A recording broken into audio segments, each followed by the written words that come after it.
माँ की ममता। विपिन अब बड़ा हो गया था। पढ़ लिख कर उसकी अच्छी सी नौकरी एक शहर में लग गई थी। कुछ दिनों के बाद उसके माँ बाप ने उसकी शादी एक सुंदर और सुशील लड़की से करवा दी। जिस लड़की से विपिन की शादी हुई थी वह भी नौकरी करती थी।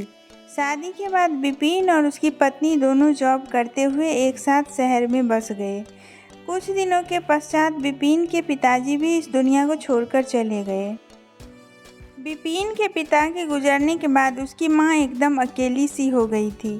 कुछ दिनों के बाद विपिन अपनी माँ को अपने साथ रहने के लिए शहर ले आया। शहर में आकर भी विपिन की माँ खुद को एकदम अकेला ही पाती थी। शहर में रहना उन्हें अच्छा नहीं लगता था, लेकिन एक माँ अपने बेटे की हमेशा खुशी ही चाहती है। सो धीरे धीरे वह शहर में रहना भी सीख गई थी।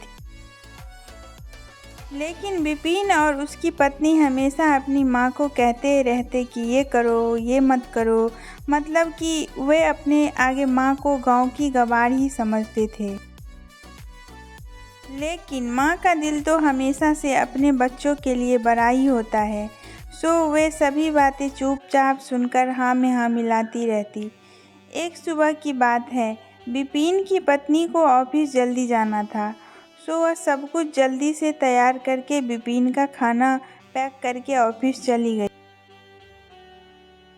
फिर इसके बाद विपिन भी जल्दी जल्दी तैयार होकर ऑफिस निकल गया था।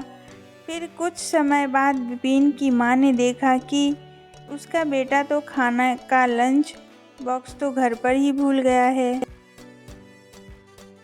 तो माँ ने बिना देर करते हुए विपिन के ऑफिस पहुँच गई और ऑफिस के बाहर एक कुर्सी पर बैठ गई, क्योंकि कंपनी में बाहर के व्यक्तियों को अंदर जाना मना था।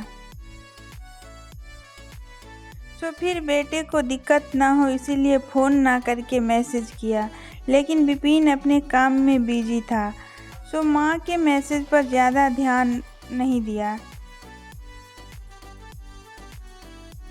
लेकिन उसकी माँ बाहर कब से उसका इंतज़ार कर रही थी। इस तरह कई घंटे बीत गए और इस बीच कई मैसेज भी किए, लेकिन विपिन का कोई उत्तर नहीं आ रहा था। इस तरह विपिन की माँ को चिंता होने लगी थी, लेकिन विपिन अपनी माँ के कई मैसेज आने के बाद वह अंदर ही अंदर खूब गुस्सा होने लगा था। आज तो उसने तय कर लिया था कि आज घर जाकर माँ को खूब अच्छी तरह से समझा देगा कि यह उसका गांव नहीं है जो कुछ भी मनमानी करती रहेगी। और इस तरह शाम हो गई। अब विपिन घर जाने के लिए कंपनी से बाहर निकला तो देखा कि उसकी माँ तो कंपनी के बाहर ही खड़ी है, जिसे देखकर उसका गुस्सा 7वें आसमान पर था और बिना कुछ पूछे ही अपनी माँ को डांट फटकारने लगा कि पहले तो घर में खाली बैठे बैठे मैसेज से परेशान कर रही थी और अब तो कंपनी में भी आ गई हैं। विपिन ने बोला, ये उनका गांव नहीं है जो मनमानी करती रहेगी। यह सुनकर विपिन की मां ने खाने का टिफिन विपिन की ओर आगे बढ़ा दिया, जिसे देखकर विपिन को समझ आ गया था कि वह अपना खाना घर भूल गया था, जिसे मां देने के लिए ऑफिस आई थी। इसके बाद विपिन की मां बोली, बेटा भले ही तुम बड़े हो गए हो, बड़े शहर में रहने लगे हो, भले ही अच्छे बुरे की ज़्यादा समझ आ गई हो, लेकिन मेरे लिए आज भी मेरे कलेजे का टुकड़ा ही हो, जिसे मैं बचपन से लेकर आज तक पालते हुए आ रही हूँ।